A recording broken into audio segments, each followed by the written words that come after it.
वृंदावन से बाहर से भी अनेक भक्तजन पधारे। सब लोगों ने इस सुख की अनुभूति को प्राप्त किया और नेत्रों से दर्शन किया। कृष्ण प्रेम संस्थान परिवार, भक्ति पथ सेवा ट्रस्ट परिवार,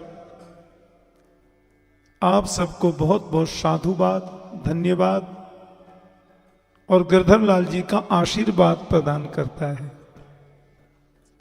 महापुरुषों ने, संतों ने यहां पधार कर हमें कृतार्थ किया और सबसे बड़ा आनंद मिला। श्रीमद् जगतगुरु रामानुजाचार्य डॉक्टर स्वामी श्री राघवाचार्य जी महाराज श्री अवध से पधारे और मुझे तो ऐसा लग रहा कि आज शीत कुछ ज्यादा है। वैसे इस सभागार की यह विशेषता है कि गर्मी के दिनों में ठंडा रहता है और ठंडी के दिनों में गर्म रहता है, लेकिन आज वो 6-6 इंची के ऊपर खिड़कियां हैं सांस लेने के लिए, उनमें से भी ठंडी ठंडी हवा आ रही है और हमको तो सीधे यहीं पे लग रही थी। तो गिरधर लाल की कृपा बरस रही है।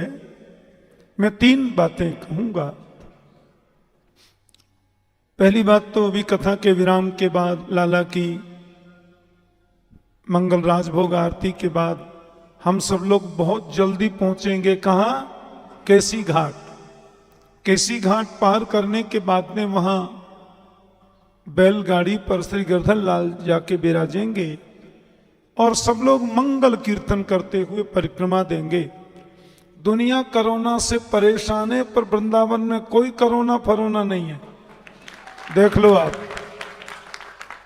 ऐसे ही दुनिया ठंडी से परेशान है, पर यहां तो गर्मी है, क्योंकि अंतर हृदय में भक्ति की गर्मी, ज्ञान की गर्मी और भक्ति का शैतल्य विद्यमान है। तो सब लोग परिक्रमा देंगे। दूसरी बात, अभी दास की भागवत कथा हुई।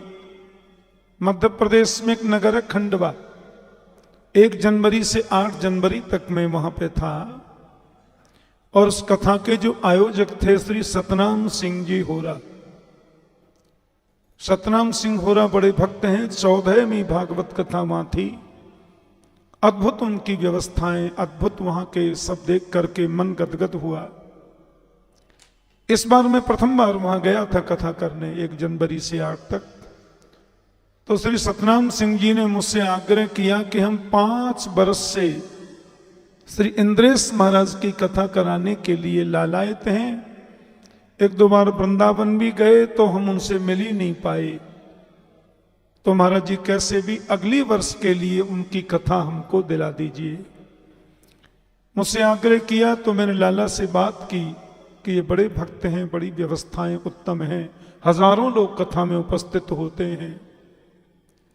तो 23 दिसंबर से 30 तक तो इनकी कई कथा है और अगली बार 1 जनवरी से 8 जनवरी के लिए सतनाम सिंह जी के आग्रह पर खंडवा में लाला की कथा की मैंने स्वीकृति दे दी। और सतनाम जी यहाँ कल से पधारे हुए हैं। तो बोले मेरा मन है कि मैं नारियल देकर के व्यास जी के हाथ में कन्फर्म कर लूं कि अगली साल की हम तैयारी करें। और वो मुझसे बोले कि आपकी कथा तो इस पंडाल में हुई है, श्री इंद्रेश जी महाराज पधारेंगे तो हम बगल में बड़ा खेत है उसमें और विशाल पंडाल बनाएंगे, क्योंकि खंडवा के लोग बड़े लालायत हैं कथा के लिए। ये बड़ी अच्छी बात है। सत्संग के प्रति रुचि का होना ये गोविंद की कृपा के बिना संभव नहीं है, ऐसे महापुरुषों के आशीर्वाद के बिना संभव नहीं है। तो पूज्य महाराज श्री का हम 5 मिनट आशीर्वचन श्रवण करेंगे और लाला का जो उत्सव, तृतीय प्राकट्योत्सव, पाटोत्सव जिस नगरी में होना है, पर्ची में कोई नाम निकला होगा तो उसको पूज्य महाराज श्री पढ़ के बता देंगे। अगली साल की तैयारियां रहेंगी। तो सतनाम सिंह होरा जी के यहाँ खंडवा में कथा होगी 1 से 8 जनवरी। उसके बाद लाला का पावन प्राकट्योत्सव, पता नहीं कहाँ का नाम निकला होगा, फिर वहीं से वहीं वहां पहुंच जाएंगे। तो महाराज श्री का दूसरी बात, श्री बांके बिहारी जी के राजभोग सेवाधिकारी श्री केडी गोस्वामी जी कृपा पूर्वक पधारे हैं। भागवत के बड़े सरस व्याख्याता मेरे मित्र डॉक्टर सुरेश शास्त्री जी, जो इंद्रेश के प्रति बड़ा इनका वात्सल्य भाव है, वे भी पधारे हैं, अभिनंदन। संस्कृत, हिंदी, अंग्रेजी, इन सब भाषाओं के बड़े मर्मज्ञ विद्वान श्री हरिदास जी महाराज, पहले हरिहरानंद जी थे, अब ये परम वैष्णव हरिदास जी हो गए, मेरे प्रति बड़ा भाव रखते हैं। अवस्था में मुझसे बहुत बड़े होंगे, लेकिन इनका भाव बड़ा अद्भुत है, वे भी पधारे हैं, बहुत बहुत अभिनंदन। और हमारे ब्रज की निधि संगीत भजन सम्राट श्री बनवारी जी महाराज तो यहाँ प्रथम दिन से ही आए, पूरी कथा में बैठते थे, उनका बहुत बहुत अभिनंदन, बहुत बहुत स्वागत। तो पूज्य महाराज श्री मंच पर पधार रहे हैं आशीर्वाद के लिए, मैं भी आ जाऊंगा। और तो अभी श्री सतनाम सिंह जी हो रहा, मुझे अभी टीवी में दिख रहे थे, वो पीछे बैठे पगड़ी बांधे, तो वे यदि हैं तो वे मंच पर आकर के अपना कार्य निमंत्रण का पूरा कर लें। अगली साल 1 जनवरी से 8 जनवरी तक चिरंजीव इंद्रेश उपाध्याय जी की कथा खंडवा में सुनिश्चित हुई है। उसके बाद लाला के जन्मोत्सव की। तो सतनाम सिंह जी सवेरे मंगला आरती में आए थे, नारियल प्रदान कर गए हैं, बस वो आकर के भागवत जी की माला श्री इंद्रेश जी से पहन जाएं और कंफर्मेशन हो गया है। बोलो जय श्री कृष्ण। जल्दी पधारें, समय का अभाव है। सतनाम सिंह जी हो रहा।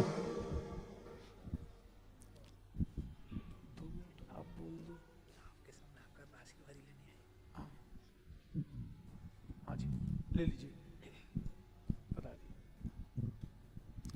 ये बड़े भगवत प्रेमी हैं, 14 वर्षों से प्रतिवर्ष इनके यहाँ बड़े बड़े विद्वानों को बुला के कथा आयोजन कराते हैं, और व्यवस्थाएं तो देखने योग्य होती हैं। बहुत बहुत आशीर्वाद और बहुत बहुत मंगल कामना। जय श्री कृष्ण।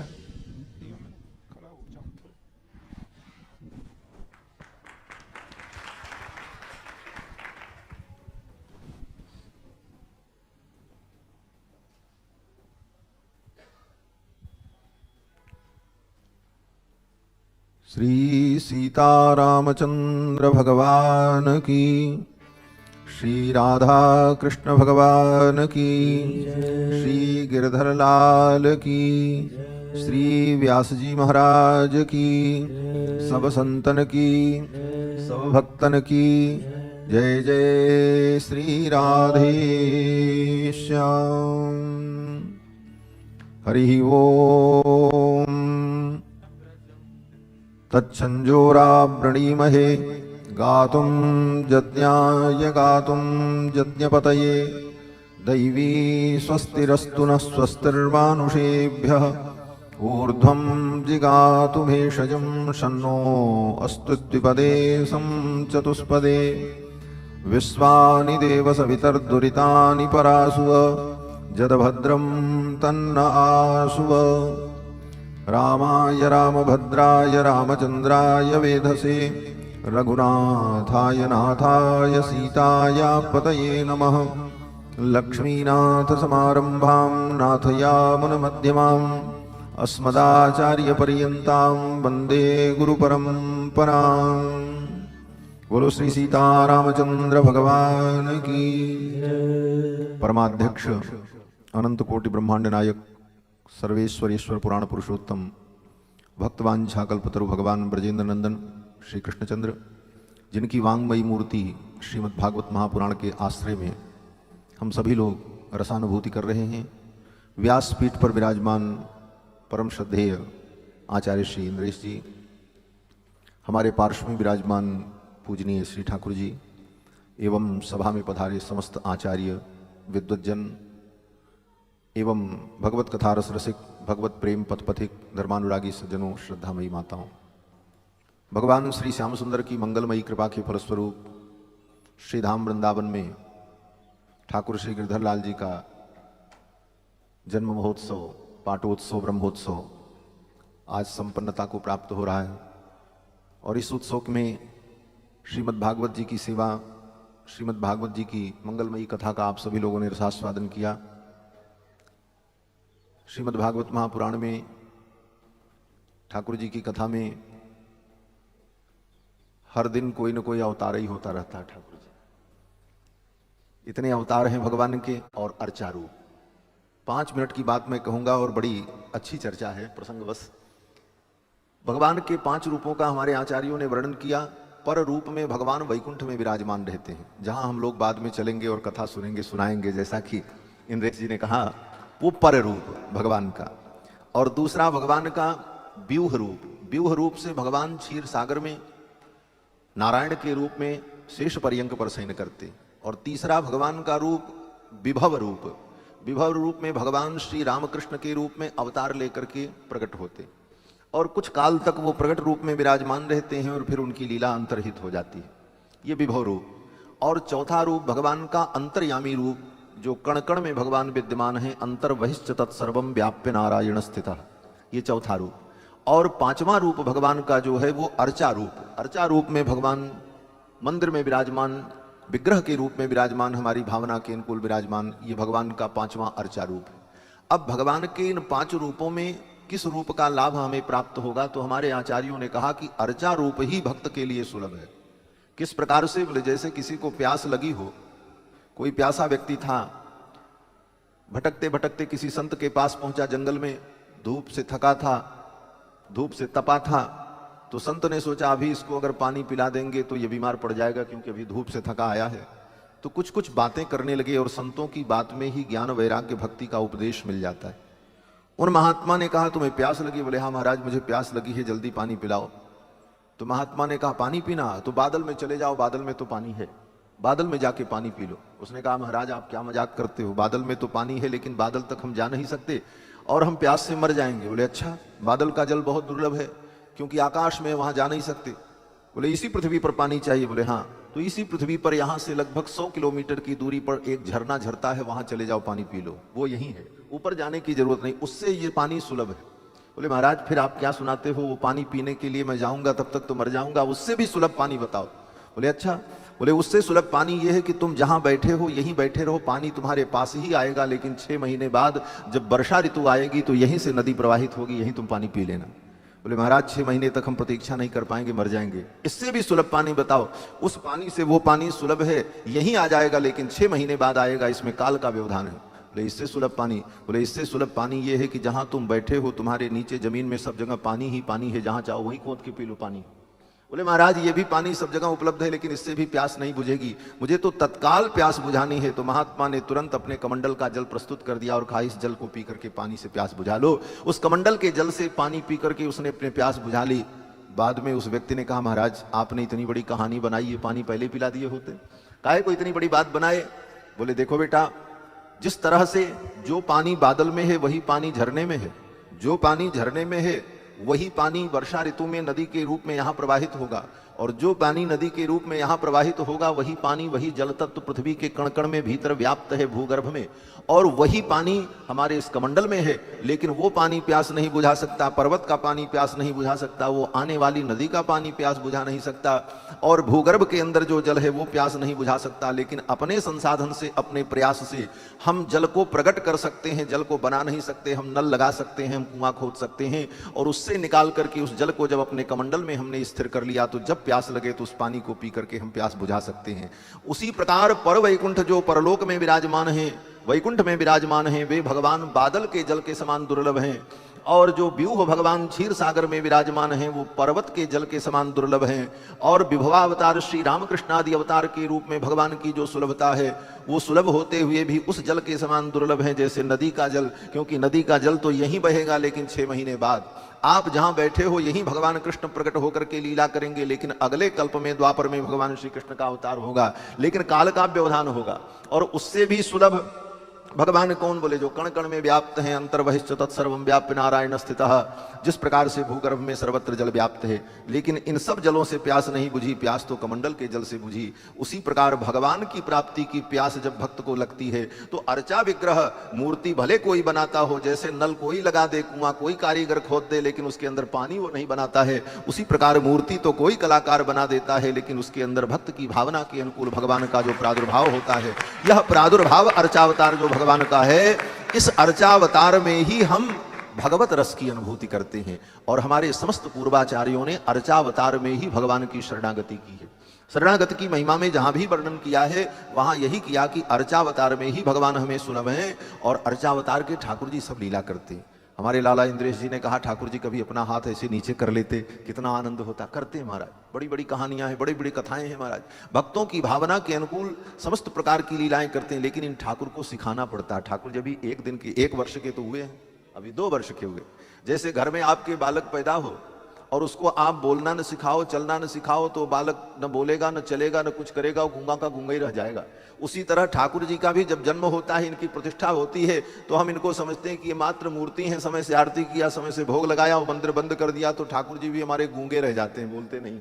लेकिन जब आप इनको बालक समझ करके इनका लाड करोगे, इनसे अकेले में बात करोगे, तो बात करते करते धीरे धीरे ये बात भी करने लगते हैं, खेलने भी लगते हैं, सारी लीलाएं भी करने लगते हैं। ठाकुर जी का ऐसा दिव्य स्वभाव है। लेकिन इनको बोलना सिखाना पड़ता है हमारा। जैसे बच्चे को आप बोलना न सिखाओ, बच्चे को बोलना सिखाना हो तो क्या करना पड़ता है? बोले बच्चा कुछ नहीं बोलेगा, आपको बोलना पड़ेगा, बेटा पानी पियोगे? अच्छा अच्छा, तुमको ये अच्छा लगता है? वो कुछ नहीं कहेगा, आपको ही प्रश्न करना है, आपको ही उत्तर देना है। लेकिन अगर आप यही प्रक्रिया करते रहो, पहले वो महीने, 2 महीने, 6 महीने तक कुछ नहीं बोलेगा, लेकिन आप करते रहोगे, तो फिर एक दिन वो आएगा कि वो बोलना शुरू कर देगा। उसी तरह ठाकुर को भी बोलना सिखाना पड़ता है। इस तरह से जब ठाकुर का लाड होता, स्नेह होता, ठाकुर बोलते हैं, पहले स्वप्न में सानुभव होते हैं, फिर विभिन्न प्रकार के चमत्कार करते हैं, फिर ठाकुर की विभिन्न लीलाएं होती हैं, फिर तो भक्त की भावना के अनुकूल उनकी ऐसी दिव्य अंतरंग लीलाएं होती हैं जिसका अनुभव करके हम अपने जीवन को धन्य और कृतकृत्य बना लेते हैं। इसी भाव से अर्चा विग्रह की उपासना की परंपरा है, और अर्चा मूर्ति के ठाकुर चलते हैं, बोलते हैं, सब करते हैं महाराज। भगवान श्री रामानुजाचार्य के डांटने पर संपत कुमार भगवान राजा के महल से निकल करके आकर के रामानुजाचार्य की गोद में बैठ गए महाराज। उनके पुत्र के रूप में दिल्ली शनीत मुपनीत तदीय कन्या सम्माननेन पुनरर्पित यादवाद्रौ संपत कुमारम अभिषिक्त वतस्तवेमौ रामानुजार्य चरणौ शरणं प्रपद्ये। राजा दिल्ली के बादशाह के दरबार में भगवान संपत कुमार की मूर्ति रखी थी। भगवान ने कहा आओ मुझे ले चलो। रामानुस्वामी वहां पहुंचे उनको लेने के लिए, तो राजा ने कहा तुम्हारे भगवान अगर ऐसे ही हैं, तुमको बुलाए हैं, तो तुम उनको बुला लो, वो चले आवे। तो रामानुस्वामी ने भगवान से कहा आप आ जाओ। संपत कुमार भगवान ने कहा हम कैसे चल करके आवे, हम तो विग्रह के रूप में हैं। तो रामानुजाचार्य ने ठाकुर जी को प्रेम से डांटा। जैसे लाला ने कहा कभी कभी ठाकुर से झगड़ा भी कर लेना चाहिए, स्नेह भी करना चाहिए, यही अपनत्व है। रामानुजाचार्य जी ने भगवान को डांटा कि अगर यही नाटक करना था तो आपने हमको यहाँ क्यों बुलाया? आपको आना हो तो आओ, नहीं तो हम चले जाएंगे।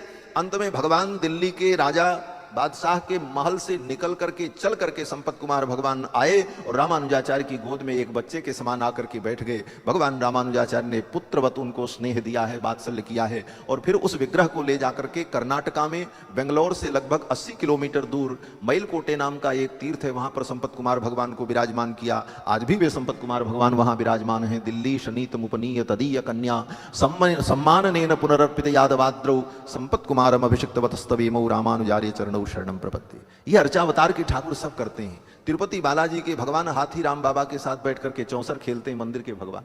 गिरधर गोपाल मीरा जी के समस्त लीलाएं करते हैं मूर्ति के भगवान। रामानुजाचार्य के डांटने पर आकर के गोद में बैठ जाते हैं मंदिर के भगवान, मूर्ति के भगवान। तो इन ठाकुर को केवल विग्रह नहीं समझना, ये तो साक्षात चिन्मय विग्रह है, चिन्मय रूप है, और ये समस्त प्रकार की लीलाएं करते हैं। और इसी प्रकार इनका उत्सव हो और उनके उत्साह का संवर्धन हो तो ठाकुर बड़ी बड़ी लीलाएं करते हैं महाराज, भक्तों को परम रस देते हैं। और ठाकुर जी का ये ब्रह्मोत्सव आज संपन्न हो रहा है।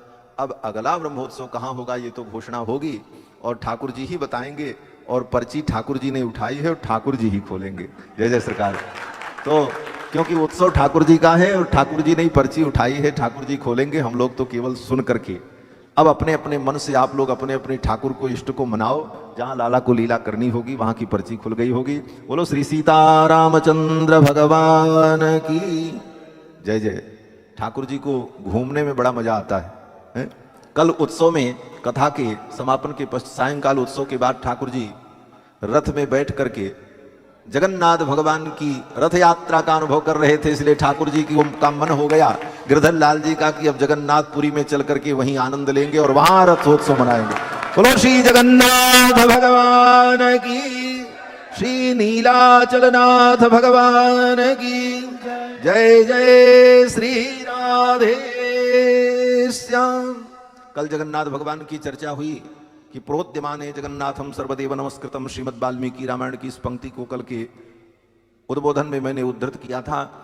और जगन्नाथ भगवान के रूप में ठाकुर ने कल रथ यात्रा की और आज ठाकुर जी ने निर्णय ही कर लिया कि अब हम जगन्नाथपुरी चल करके ही उत्सव मनाएंगे। बोलो श्री जगन्नाथ भगवान की। इतना ही कह करके मैं अपनी वाणी को यहीं पर विराम देता हूँ और व्यासपीठ को प्रणाम, पूज्य आचार्य चरण को प्रणाम, ठाकुर जी को प्रणाम, समस्त संतों को प्रणाम निवेदन करते हुए वाणी को विराम। बोलो श्री सीता रामचंद्र भगवान की जय। कल रात महाराज जी सबको मैं पूछ रहा था कि कहाँ कहाँ करना है, तो एक स्थान तो अवध लिखा था, एक स्थान द्वारिका लिखा था और दूसरा स्थान श्री जगन्नाथ। चौथी पर्ची खाली रखी थी, मतलब जहां मेरी इच्छा होगी वहां। तो रात्रि में जैसे ठाकुर जी के पास में रखने गया तो एक पर्ची अपने आप गिर गई, वो खोल के देखी तो वो थी खाली वाली, मतलब जहां तेरी इच्छा। तो रात भर मैंने कहा नहीं 3 पर्ची तो रहने दो, सुबह देखेंगे, इन्हीं से पूछेंगे। और वास्तव में यहाँ जब आ रहा था तब नीचे उतरते समय मन में आ रहा था जगन्नाथ ही आना चाहिए, कहीं और का स्थान आ गया तो मतलब जगन्नाथ जाने की बड़ी इच्छा। द्वारिका में 2 बार कथा हो गई, जगन्नाथ जी में 1 बार हो गई, लेकिन एक बार और इच्छा है कि वहां पहुंचे, क्योंकि कल ठाकुर जी को जगन्नाथ रूप में देख के खूब मन हुआ था। तो यहाँ जब पर्ची रखी तो एक बार को मेरे मन में आया तीनों जगन्नाथपुरी की रख देता हूँ। लेकिन फिर मंगला आरती करने के बाद बहुत डर डर के मैंने खूब मन से मैंने एक पर्ची उठाई और मेरे साथ में वो मुखिया जी हमारे सोनू जी उस थे मेरे बगल में ही खड़े थे। मैं बड़े डर डर के खोल रहा था, मैंने खोलूं नहीं खोलूं, पता नहीं कौन सा स्थान आएगा। और महाराज जी जैसे ही लाल जी ने वो पर्ची मेरे हाथ में मतलब गिर गई ऊपर से, मैंने खोला तो श्री जगन्नाथ धाम, उसमें लिखा ही था तुम जानत हो मेरे मन की, वृषभानु लली संग ले हूं अली, आज शोभा वली वंशी वट की। जय जगन्नाथ जय बलदेव, जय सुभद्रा जय नीलाचल धाम।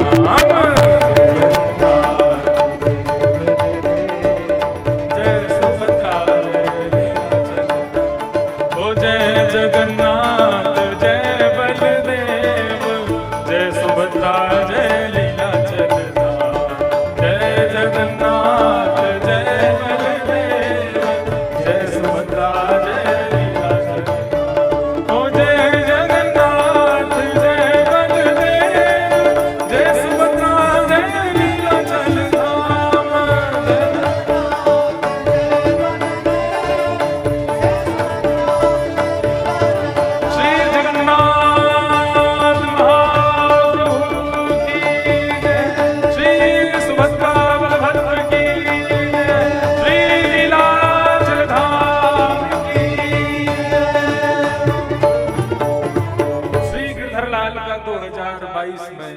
तृतीय जन्मोत्सव श्री लीलाचल धाम जगन्नाथ भगवान के श्री चरणों में 11 से 17 जनवरी 2022 तक आज सुनिश्चित हुआ है।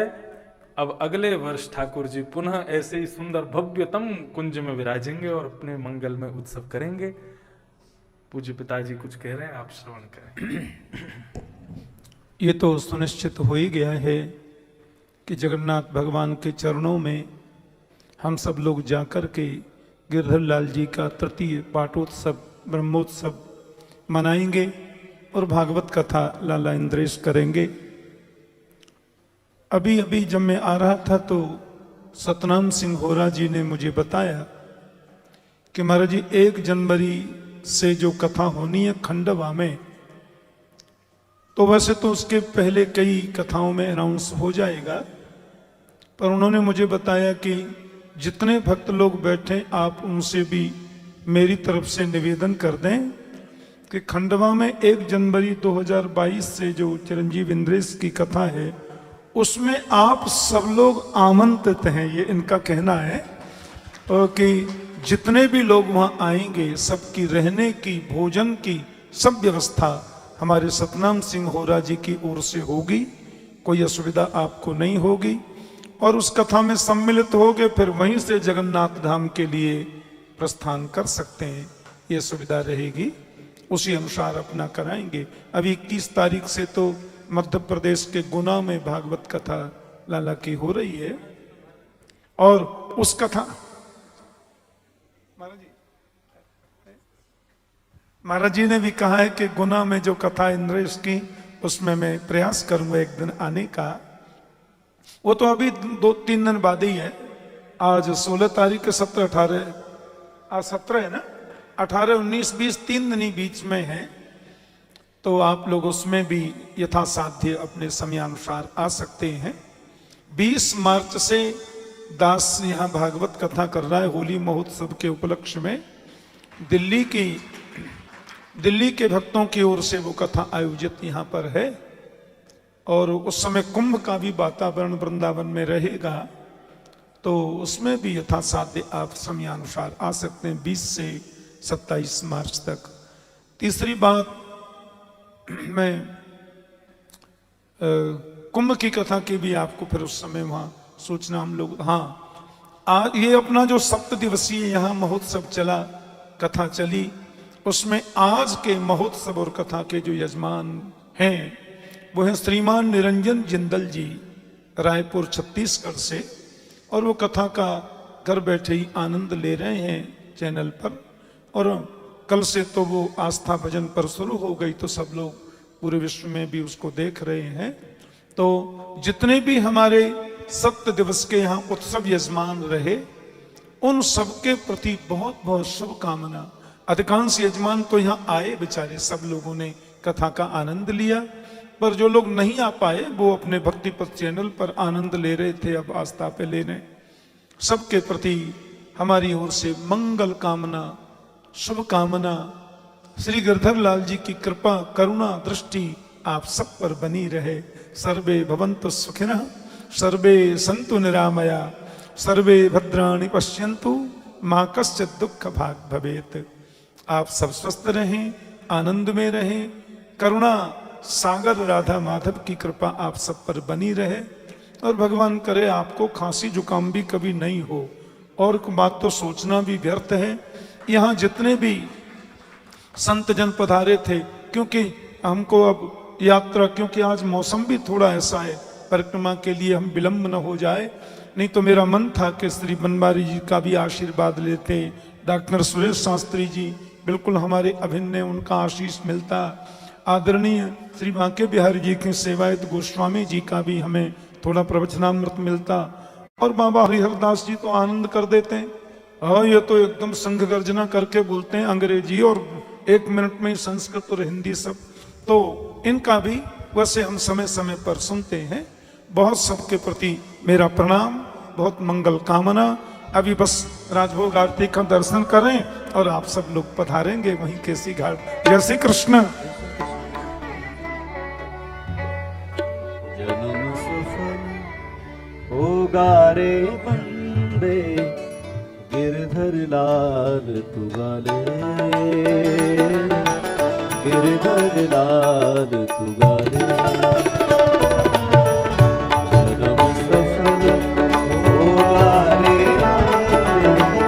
गिरधर लाल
यशोदा को परम दुलारो, श्री यशोदा को परम दुलारो, बाबा की अखियों में उतारो, की अखियों में उतारो, गोपीन के प्राण सो प्यारो, इन पे प्राण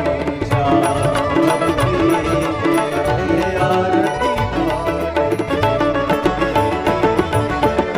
बलदाऊ को छोटो भैया, बलदाऊ को छोटो भैया, बलुआ कहे कहे बोलत मैया, कही कही बोलत मैया, हरम मुझ कर मन ले बरैया, यह छल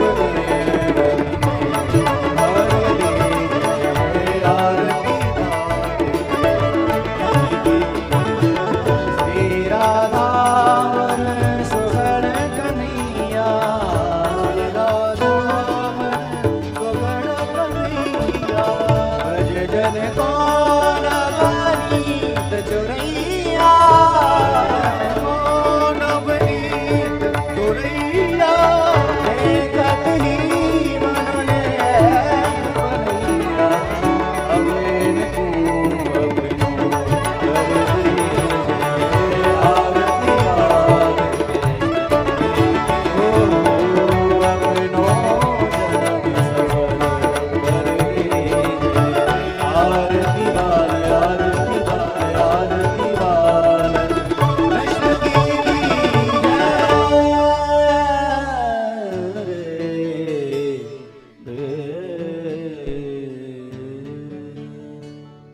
बोले श्री श्रीनाथ प्यारे की, श्री गिरधर लाल की, श्री यमुना महारानी की जय, श्री वल्लभाधीश की, श्री बांके बिहारी लाल, श्री भागवत भगवान की जय, जय श्री राधे, जय जय श्री राधे, जय जय श्री राधे।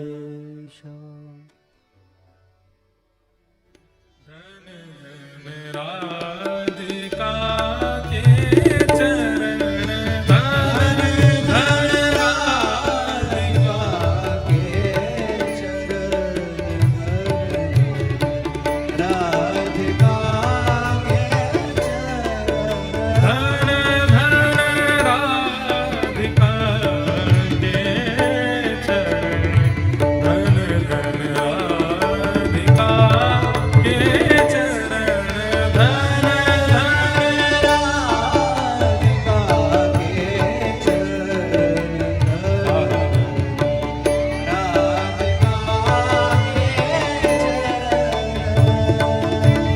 सुभग शीतलती कोमल, सुभग शीतल अति कोमल, कमल के सेवरण, धन धन राधिका के चरण, धन राधिका के चरण, धन धन राधिका के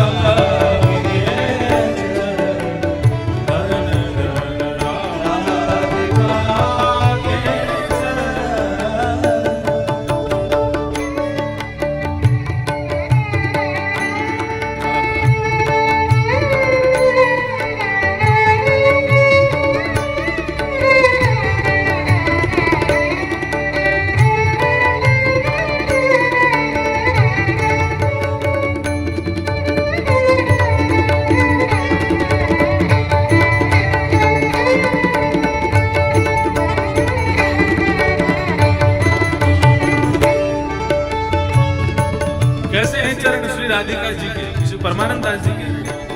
नंद सूत मन मोद कारी, नंद सूत मन मोद कारी, जिन्होंने नंद के सुत यानी कि नंद के लाला, नंद के छैया कन्हैया को मन अपने प्रति आकर्षित कर लिया। ऐसे हैं श्री किशोरी जी के चरण। नंद सूत मन मोद कारी, नंद सूत मन मोद कारी, विरह